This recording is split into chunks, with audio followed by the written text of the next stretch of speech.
এই ফিতনার জামানায় যারা হকের উপর অটল থাকতে চান তারা বেশি বেশি এই দোয়া পাঠ করুন, আল্লাহুম্মা আরিনাল হাক্কা হাক্কা ওয়ারযুকনা ইত্তিবাআ ওয়া আরিনাল বাতিলা বাতিলা ওয়ারযুকনা ইজতিনাবা। দোয়াটি আবারও বলছি, আল্লাহুম্মা আরিনাল হাক্কা হাক্কা ওয়ারযুকনা ইত্তিবাআ ওয়া আরিনাল বাতিলা বাতিলা ওয়ারযুকনা ইজতিনাবা।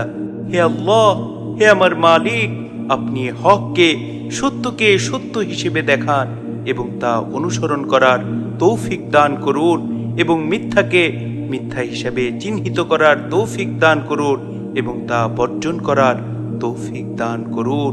সুবহানাল্লাহ, সুবহানাল্লাহি ওয়া বিহামদিহি, সুবহানাল্লাহিল আযীম। কি চমৎকার দোয়া! এছাড়াও কঠিন ফিতনা থেকে বাঁচতে বেশি বেশি এই দোয়া পাঠ করুন, ইহদিনাস সিরাতাল মুস্তাকিম সিরাতাল লাযীনা আন'আমতা আলাইহিম গায়রিল মাগদুবি আলাইহিম ওয়ালাদ-দাল্লিন। ওগো মালিক, আপনি আমাদেরকে সরল সঠিক পথ প্রদর্শন করুন, তাদের পথ প্রদর্শন করুন যাদের প্রতি আপনি অনুগ্রহ করেছেন, তাদের পথে নয় যাদের প্রতি আপনার গজব বর্ষিত হয়েছে, তাদের পথেও নয় যারা পথভ্রষ্ট হয়েছে।